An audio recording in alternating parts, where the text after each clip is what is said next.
Wasalna għal programm ieħor mill-Adba l-barra llum it-temp huwa bellezza għal din il-mixja li għandna ippreparata. Ser nitilqu minn wied ix-xaqqa u ħannimxu tul il-kosta ta' Benajsa. Forsi posti li wħud minnkom qatt ma ħasbu li hawn mixja sabiħa hawnhekk. Fil-fatt jien nistqar magħkom hija l-ewwel darba llum illi ħannimxi din il-mixja. Dan il-wied huwa pjuttost font u jinsab fil-qalba taż-żona tal-port. Qabel kien ikbar iżda tista' tgħid parti minnu tħaffret biex minfloka inbena il-Freeport. Mela, il-mixja tagħna ser tibda minn hemm. Tlaqna? Tlaq.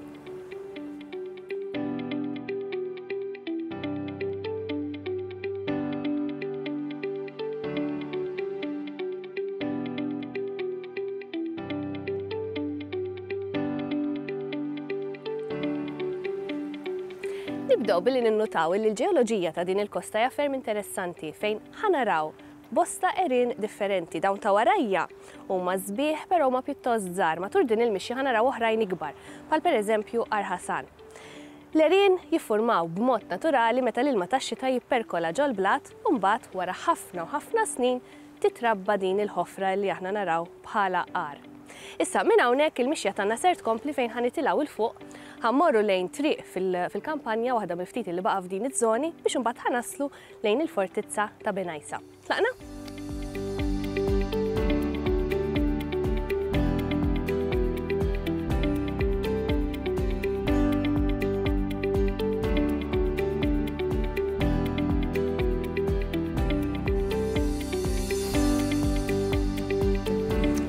Apparti l-erin f'din iż-żona nsibu wkoll ħamrija fossilizzata mill-era kwaternarja biex imbagħad inkunu nistgħu naraw fossili bħal hawn hawnhekk. U permezz ta' dawn inkunu nistgħu nifhmu u naraw x'kien jgħix f'Malta hawnhekk f'dak iż-żmien. Din il-ħamrija tifforma fil-ġnub tal-widien meta tiġi ddepożitata mill-ilma tal-wied stess. Nkomplu? Tlaqna.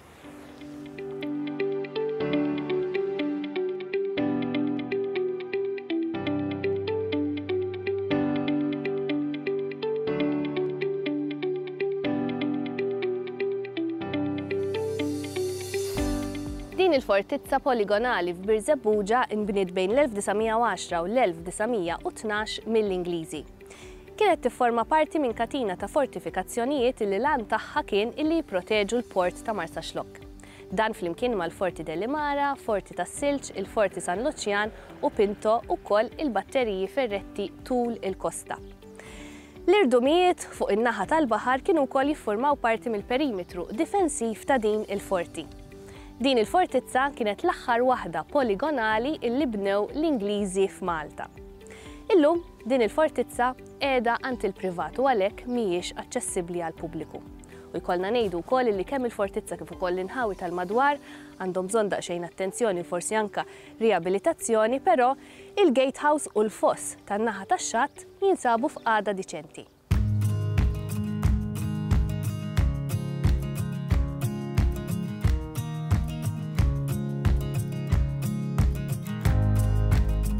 Komplejna mxinu hawnhekk wasalna issa fuq l-irdumijiet għolin fejn nibdew naraw speċi ta' flora tipikament Maltin.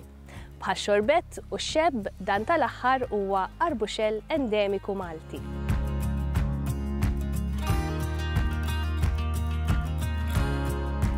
Din hija żona predominant kostali, jiġri l-pjanti huma adattati biex jgħixu f'kundizzjonijiet fejn ħafna melħ. Madwar jaw diversi pjanti li huma tipikament hekk bħala xorbett jew inkella kif hawn ħafna minnu madwar ix-xebb. Ix-xebb pjanta endemika għal Malta biss, tikber jiġifieri biss fil-Gżejjer Maltin u ssiba ħafna kemm fil-parti kostali però tipikament fil-partijiet kostali li huma parti minn irdum jew sies kif qegħdin fih hawnhekk. Xebb u speċi oħrajn ninnotaw li huma sukkulenti, jisom fisser fil-werqa tagħha iċ-ċelluli għandhom ħażna ta' ilma ġmiela biex bekk jekk ikun hawn nixfa li żgur ikun hawn daw jistgħu jgħixu fis-sajf mingħajr ma jbagħtu jistgħu jifrixxu eċetera. Apparti minn daw speċi però nsibu wkoll oħrajn li huma iżgħar bħal pereżempju għaw diversi tipi ta' ġiżi għaw Malta, mhux qed ngħid għal ġiżi li jitħawlu fil-ġonna, ma il-ġiżi li jikbru slavaġ, hemm il-ġiżi ta' Malta li huma endemiċi wkoll, però wkoll il-ġiżi kostali huma iżgħar, għandhom kulur differenti u sejja tagħhom differenti. Barra minn hekk hawn ammont ta' pjanti annwali ngħidu aħna il-kristallina li tagħmel daw il-fjuri sbieħ bojot u jgħidula hekk minħabba li l-weraq tagħhom qisha għandha kristalli fuqhom fil-fatt li hemm biex jirriflettu x-xemx. Oħrajn iżgħar pal-limonju li hawn ukoll speċi endemiċi. Iktar ma jinbidel l-irdum, iktar ma jsir li mbagħad insibu pjanti differenti. Pjanti ngħidulhom kremnofitiċi minħabba li mhumiex biss kostali imma jikbru fixquq fil-blat. Hekk fisser kellna kremno. Issa l-iktar waħda forsi tista' tgħid jew tnejn ċelebri li għandna huma l-widnet il-baħar, l-istess endemika għall-Gżejjer Maltin, u l-bjanka tal-irdum li kif inhu isimha fil-fatt apparti li tidher ħadra bajdanija tikber fixquq fl-irdumijiet, però iktar għoljin pal dawk ta' ħaddingli. Forsi aħna meta nħarsu lejn dal-abitat ngħidu dal-ħaxix x'inhu l-importanza tiegħu.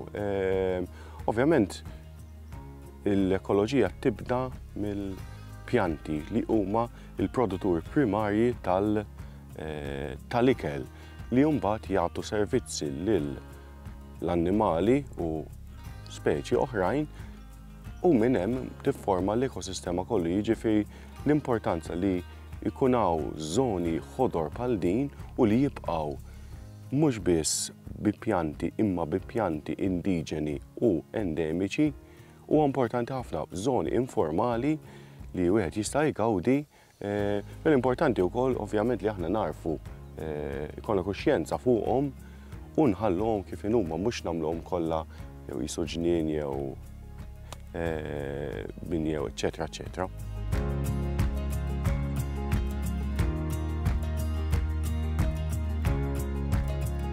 Ġeoloġija interessanti li hawn matul din il-kosta hija l-formazzjoni ta' dik illi jsejħula il-mara illi tinsab hawnhekk ħdejja jien propjament għalija aktar qisha ċummnija ħirġa mill-baħar, imma insomma għalmenu nafu li hawn din il-ġeoloġija msemmija lilna n-nisa. Ħankomplu nimxu.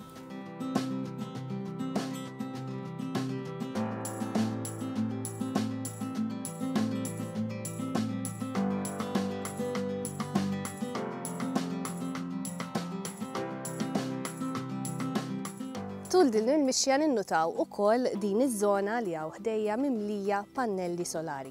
Kemm huma importanti pannelli bħal dawn għal enerġija nadifa u alternattiva.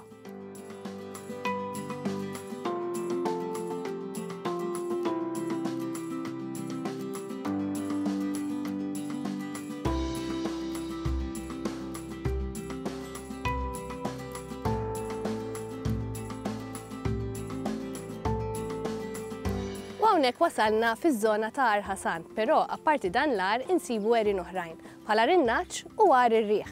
Fil-fatt din il-parti tal-irdum hija miżewda b'għerien differenti, illi għandhom importanza kemm ġeoloġika kif ukoll ekoloġika, speċjalment għall-asafar u il-favoriti tiegħi il-frifet il-lejl.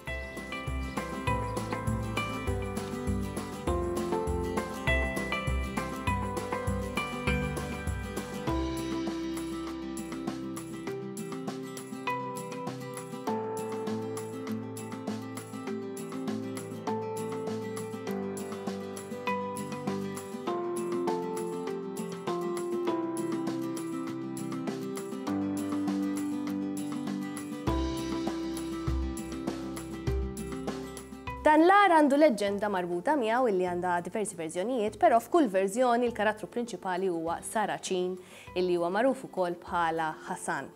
Jingħad illi dan Ħasan ħataf tfajla Maltija ġab hawnhekk u ħbija f'dan l-ar.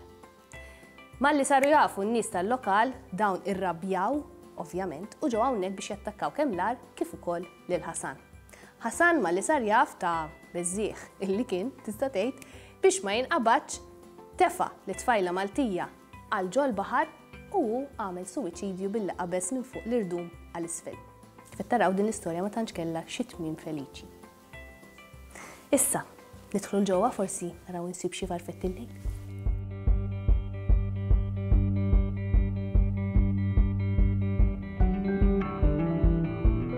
F'Malta nsibu numru ta' għerien, ta' ipoġej. Ipoġej huma postijiet taħt l-art, kantini, u kollha joffru ambjent għal annimal partikolari, il-farfett il-lejl. F'Malta insibu bej wieħed u ieħor 12 speċi li ġew osservati matul is-snin, għandna 9 li huma residenti, l-oħrajn huma tal-passa u wieħed minnhom it-tadarida li huwa l-akbar speċi li nsibu fil-lista ta' frifett il-lejl Maltin iżurna fix-xhur xitwin. Il-frifett il-lejl għandhom importanza ekoloġika kbira, għandhom importanza fil-reġjun tagħna, fil-Mediterran, fl-Ewropa, illa għaliex jikkontrollaw in-numru ta' insetti noċivi. Nemus u insetti oħra li ħafna minnhom jagħmlu ħsara lill-bidja u mhux biss li jdejqu lill-bniedem in ġenerali għax jikdmu jew għax inigżu, imma apparti hekk il-frifett il-lejl, apparti li jżommu u jikkontrollaw in-numru ta' insetti noċivi fuq kontinenti oħrajn, fil-kontinent Sud-Amerikan, l-Afrika, insibu frifett il-lejl li huma pollinators. Mingħajrhom pjanti u frott salvaġġ ma jikbirx il-banana u numru ta' pjanti oħrajn, numru ta' frotti ieħor mingħajr il-farfett il-lejl ma jikbirx. Dari kienu wkoll jiġbru il-ħmiġ tagħhom, id-droppings, dak li dulu l-gwano biex kienu jużaw bħala fertilizzant fl-agrikoltura. Naraw il-frifett il-lejl huma importanti u għandhom huma ħolqa mill-katina ekoloġika mhux biss lokali imma fuq pjatt biex ngħidu hekk globali. Fil-Gżejjer Maltin insibu 9 speċi ta' frifett il-lejl u 4 speċi oħrajn li emigraw lejn il-gżira. Wieħed mill-ispeċi ta' frifett il-lejl huwa il-farfett il-lejl tan-nagħla. Dan huwa vera żgħir, vera ħelu xi daqshekk u huwa wkoll vera vulnerabbli. Fil-fatt, importanti ħafna llum ma rajniex frifett il-lejl, però kieku ġejna hawnhekk u rajna l-frifett il-lejl jew naraw frifett il-lejl imdendlin minn xi travu jew f'xi kantina u x'inhu, importanti ħafna li ma ntelfuhomx għaliex dawn huma protetti bil-liġi u huma wkoll bżonjużi u ta' importanza ekoloġika kbira.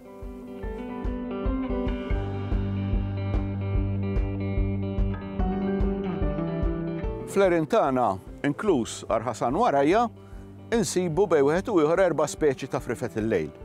Il-pipistrell, dak il-farfett il-lejl li naraw fit-toroq, dak ma jorqodx fl-għerien. Dak insibuh fil-blat, ġo ventilaturi, u toqgħod irqa oħra li nsibu fil-bini, però ġewwa l-għerien insibu wieħed mill-akbar frifett il-lejl l-isem xjentifiku Mayotis punicus, li għandu il-fetħa tal-ġwienaħ ta' madwar 30 ċentimetru, insibu ir-rinolofu żgħir, insibu l-farfett il-lejl ta' widneħ twal, u nsibu wkoll matul iż-żmien tal-passew kif għadna ta' darida fil-żmien fix-xhur tax-xitwa li jabitaw jużaw l-għerien bħala biex ngħidu hekk il-post fejn jorqdu.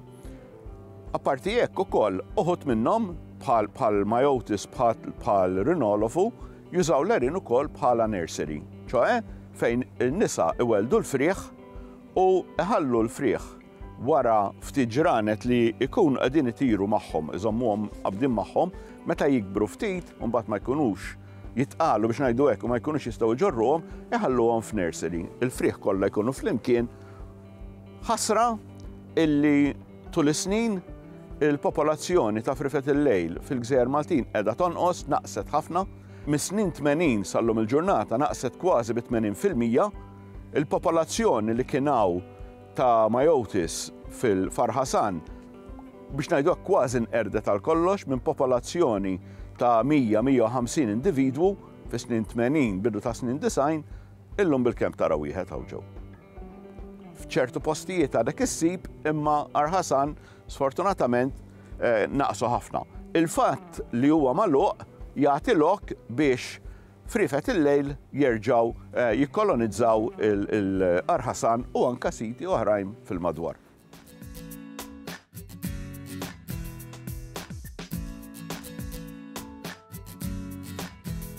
Minn hawn nistgħu nkomplu mixin mal-kosta u anke ingawdu il-veduta spettakolari ta' Filfla jew inkella nistgħu niksru u mmorru lejn il-villaġġ iż-żgħir ta' Benajsa. U aħna fil-fatt ħanagħmlu dan. Tlaqna.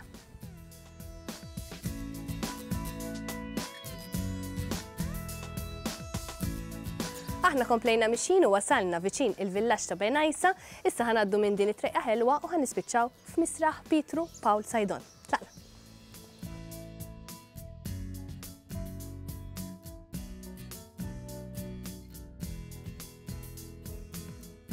Il-Knisja tal-Immakulata Konċizzjoni ta' Benajsa imbniet l-ewwel darba fl-1822 u kienu ġabru għaliha il-bdiewa ta' dal-inħawi biex jkollhom knisja fejn jinqdew. Kien ċertu Ġagbu Gawċi li ħabbrek ħafna biex inbniet din il-knisja. Fl-1862 in-neputi tiegħu Dun Giuseppe Gawċi kien għamel minn kollox biex din il-knisja sewwiet u kważi reġgħet inbniet mill-ġdid. Dik is-sena stess l-Isqof Gaetano Paceforno kien ikkonsagra. Riċentament il-Knisja tal-Immakulata Konċizzjoni reġgħet ġiet restawrata u nistgħu ngħidu li din miżmuma tajjeb ħafna u għadha tintuża sal-ġurnata tal-lum u taqdi lin-nies ta' dal-inħawi speċjalment dawk li joqogħdu f'din il-pjazzetta għal qadi reliġjuż tagħhom.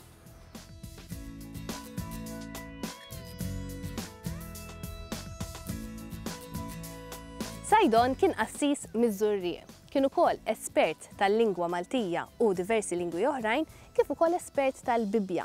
Fil-fatt biċċa xogħol kbira li għamel kienet it-traduzzjoni tal-Bibja għal-lingwa Maltija mill-lingwa Ebrajka. Biċċa xogħol li damet għaddejja 30 sena u l-ħafna minna saret jew f'din il-kappella ta' warajja jew inkella ġo dar jisimha Dar Isliem li tinsab tefa ta' ġebla il-Bot.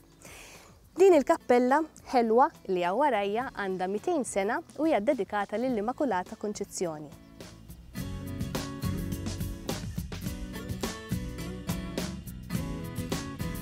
Għal 30 sena sħaħ hawnhekk din il-Knisja kien jieħu ħsiebha il-professur Monsinjur Pietru Pawl Sajdon li kien miż-Żurrieq, però kellu dar viċin ta' din il-Knisja.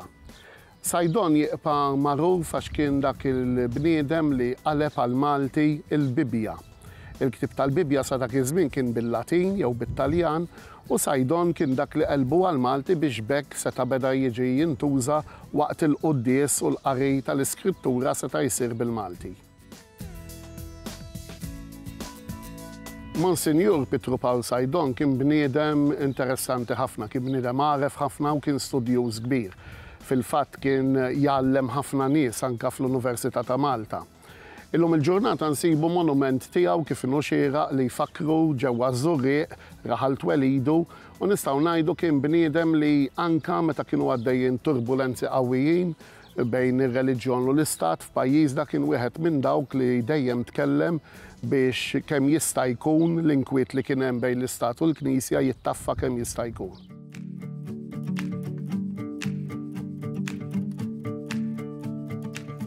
U minn hawnhekk issa ser nibqgħu mixjin u se mmorru lejn il-park ta' Benajsa illi għadu kemm fetaħ bħala post ta' rekreazzjoni ftit ġimgħat ilu. Tlaqna.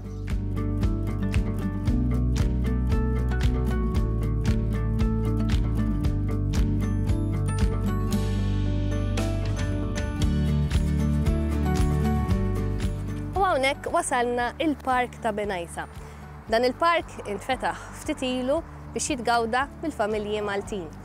Warajja qed taraw ukoll numru ta' torrijiet tal-ħadid illi qabel kienu jintużaw għat-telekomunikazzjoni iżda llum din il-wita hija mħawla b'siġar indiġeni Maltin biex jitgawdew mill-familji kollha illi jiġu hawnhekk.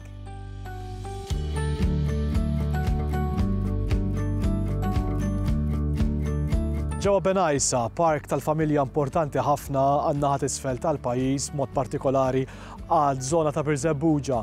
17,000 metru kwadru ta' spazji miftuħa li huma dedikati għal familji Maltin u Għawċin. L-idea wara dan il-park hija illi kemm jista' jkun jinżamm fil-kuntest naturali tiegħu. Fil-fatt numru ta' siġar illi huma mħawlin hawnhekk mal-4,000 siġra illi huma mħawlin f'din iż-żona partikolari illi kienet storikament dejjem nieqsa mill-ispazji miftuħa. Fil-fatt huwa park illi huwa biswit jew viċin ħafna dak illi huwa il-żona industrijali tal-Freeport, però mbagħad ferja li hija miftuħa u dedikata b'mod esklusiv għal familji Maltin u Għawċin. L-idea wara dan il-park ukoll hija li kemm jista' jkun ikollu dawk li huma l-bżonnijiet neċessarji anke sabiex it-tfal igawdu dil-erja. Fil-fatt qegħdin naraw illi anke l-lob ta' tfal li għandna ġo dan il-park kemm jista' jkun jaddatta għall-element naturali li nixtiequ inżommu fih. Fil-fatt,